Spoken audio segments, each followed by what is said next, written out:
आज हम लेकर आए हैं उत्तराखंड के दिन भर की बड़ी खबरें। उत्तराखंड में कोरोना मरीजों की संख्या लगातार बढ़ती जा रही है। मामला 4,849 पहुंच गया, वहीं 55 लोगों की मौत हो गई है। उत्तराखंड कोरोना ट्रैकर, कुल आंकड़े 4,849, स्वस्थ 3,335, एक्टिव 1,459, मौतें 55।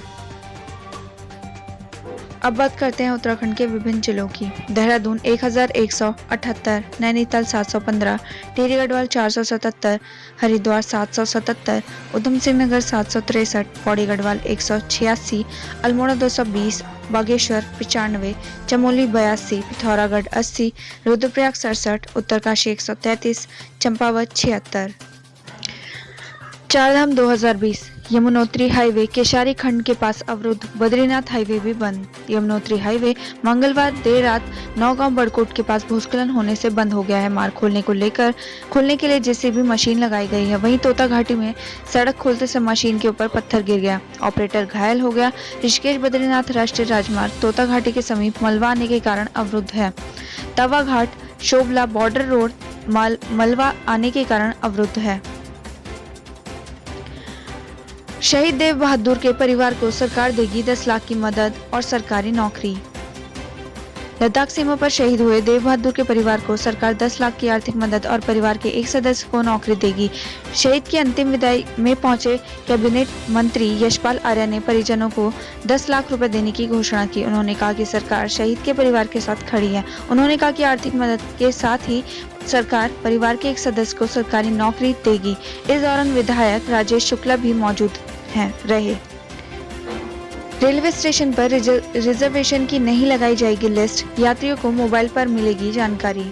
उत्तराखंड राज्य सरकार ने उत्तर रेलवे के मुरादाबाद मंडल के पेपरलेस कार्य प्रणाली को बढ़ावा देने के लिए रिजर्वेशन चार्टों को नहीं छापने का निर्णय लिया है। ऐसे में अब रिजर्वेशन की जानकारी यात्रियों के मोबाइल पर मैसेज भेजकर दी जाएगी। उत्तराखंड में बिजली दरें बढ़ाने की तैयारी, जानिए कितने बढ़ सकते हैं दाम। घाटे में चल रहे ऊर्जा निगम ने बिजली दरों में बढ़ोतरी की तैयारी कर ली है। बोर्ड ऑफ डायरेक्टर ने टैरिफ रेट 2.5% बढ़ाने के लिए यूपीसीएल को उत्तराखंड विद्युत नियामक आयोग में अपील दायर करने की मंजूरी दे दी है। गढ़वाल में बच्ची से दुष्कर्म, अस्पताल ले जाते वक्त दिया मृत बच्चे को जन्म, चाचा पर ही आरोप।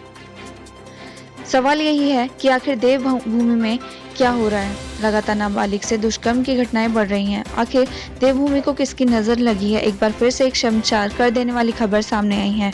चमोली जिले के गैरसैंण तहसील के दूरस्थ क्षेत्र खनसर घाटी के एक गांव में नाबालिग बच्ची से दुष्कर्म का मामला सामने आया है। इस मामले में प्रथम सूचना रिपोर्ट दर्ज कराई गई है। पीड़ित नाबालिग और उसके परिजनों ने गैरसैंण थाने में इस मामले में प्रथम सूचना रिपोर्ट दर्ज कराई है। थानाध्यक्ष सुभाष जखमोला ने इस बारे में बताया है कि आरोपी के खिलाफ पोस्को एक्ट में मुकदमा दर्ज किया गया है। अब तक मिली जानकारी के मुताबिक देर रात नाबालिग बच्चों की अचानक तबीयत बिगड़ी। इसके बाद परिजन चिंता में आ गए और बच्चे को तुरंत अस्पताल ले जाने के लिए ले गए। वहीं सोमेश्वर में मिला घायल गुलदार, इलाज में जुटा वन विभाग। सोमेश्वर स्थित मनान कस्बे के मझेड़ा माफी गाँव में घायल गुलदार मिला है। वन विभाग घायल गुलदार का अल्मोड़ा में इलाज कर रही है। मुख्यमंत्री स्वरोजगार योजना के तहत 17 प्रवासियों सहित 91 लोगों को मिला स्वरोजगार। नैनीताल जिले में मुख्यमंत्री स्वरोजगार योजना के तहत 17 प्रवासियों सहित 91 लोगों को स्वरोजगार मिला है। योजना के तहत लाभार्थियों को 10 लाख रुपए तक उपलब्ध कराया जा रहा है। सेब की अच्छी पैदावार से खिले किसानों के चेहरे। मई और जून में हुई बारिश और ओलावृष्टि से भले ही किसानों की आड़ू और पुलम की फसल बर्बाद हो गई थी, लेकिन सेब की बम्पर पैदावार से अब वो खुश हो गए हैं। किसानों को उम्मीद है कि सेब उनके सारे नुकसान की भरपाई कर देगा। एसएसपी ने अपराधियों को दी वार्निंग, सरेंडर करो या एनकाउंटर के लिए तैयार रहो। नवनियुक्त एसएसपी ने जिले की कमान संभालते ही अपने इरादे जाहिर कर दिए। उन्होंने कहा कि क्षेत्र के सभी 45 अपराधी जल्द से जल्द सरेंडर कर दे, वरना पुलिस उन्हें एनकाउंटर में मार गिरे। वहीं चमोली में 21 घंटे से बंद बद्रीनाथ हाईवे खुला, यात्रियों ने ली राहत की सांस। बीते 21 घंटे से बंद बद्रीनाथ हाईवे नंदप्रयाग में हिलेरी पार्क के पास वाहनों की आवाजाही के लिए सुचारू हो गया है। हाईवे बंद होने से लगे जाम में पेट्रोल, डीजल सहित अन्य आवश्यक सामग्रियों के वाहन फंसे हुए थे। रास्ता खुलने के बाद से अब यात्रियों ने राहत की सांस ली है। कोटद्वार में बादल फटने से नाले में बही कार, 3 लोगों की मौत। राष्ट्रीय राजमार्ग 534 पर कोटद्वार दुगड्डा के बीच बरसाती नाले में बादल फट गया था। पानी और मलबे में दिल्ली नंबर की स्विफ्ट डिजायर कार DL01ZB 0307 बह गई थी। SDRF की टीम ने कार सवार 2 लोगों के शव बरामद कर लिए हैं। ड्राइवर की पहले ही अस्पताल में मौत हो चुकी थी। वहीं ऋषिकेश में डंपर की चपेट में आने से स्कूटी सवार युवक की मौत। अमित ग्राम गुमानीवाला के पास देर रात डंपर की चपेट में आने से एक स्कूटी सवार युवक की मौत हो गई। युवक देहरादून का रहने वाला बताया जा रहा है। वहीं पुलिस मामले की जांच में जुट गई है। शिक्षक संगठन के विरोध से बैकफुट पर शिक्षा मंत्री, बढ़ सकती है गेस्ट टीचर्स की मुश्किलें। उत्तराखंड में शिक्षक संगठन के विरोध के आगे शिक्षा मंत्री अरविंद पांडे ने कदम पीछे खींच लिए हैं। मामला लेक्चरर पद पर प्रमोशन पाए शिक्षकों की नियुक्ति का है, जिस पर गेस्ट टीचर की मौजूदगी के चलते विवाद पैदा हो गया था। हालांकि अब लेक्चरर पद पर प्रमोशन पाने वाले शिक्षकों को गेस्ट टीचर की नियुक्ति वाले स्कूलों में भी जाने का मौका मिल सकता है। बीजेपी विधायक और डीएम विवाद।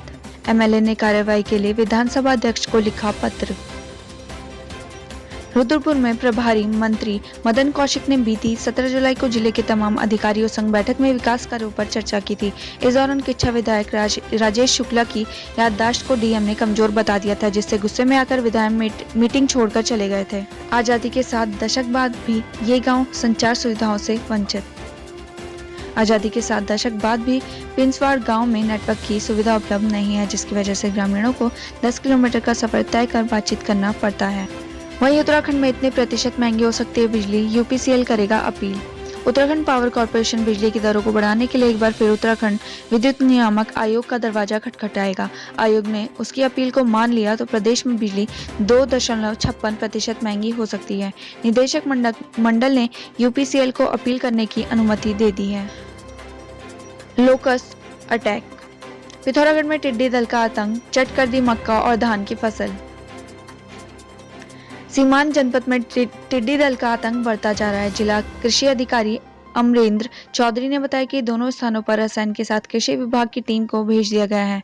टिड्डियों के दल दोनों स्थानों पर मक्का और धान की फसल को काफी नुकसान पहुंचाया है। स्थानीय किसान धुआं लगाकर टिड्डियों के दल को भगा रहे हैं। किसानों ने टिड्डी दल से निजात दिलाने की मांग की है। गुस्से में लाल कैबिनेट मंत्री ने अधिकारियों को लगाई फटकार, बैठक छोड़ निकले बाहर। 2021 महाकुंभ को लेकर राजधानी में हुई समीक्षा बैठक बिना किसी चर्चा के खत्म हो गई और कैबिनेट मंत्री मदन कौशिक नाराज होकर बैठक छोड़कर चले गए। दरअसल कुंभ की इस बैठक में विभिन्न विभागों के सचिव को बुलाया गया था, लेकिन कई विभागों के सचिव इस बैठक में नहीं पहुंचे। मंत्री इसी बात से नाराज दिखे।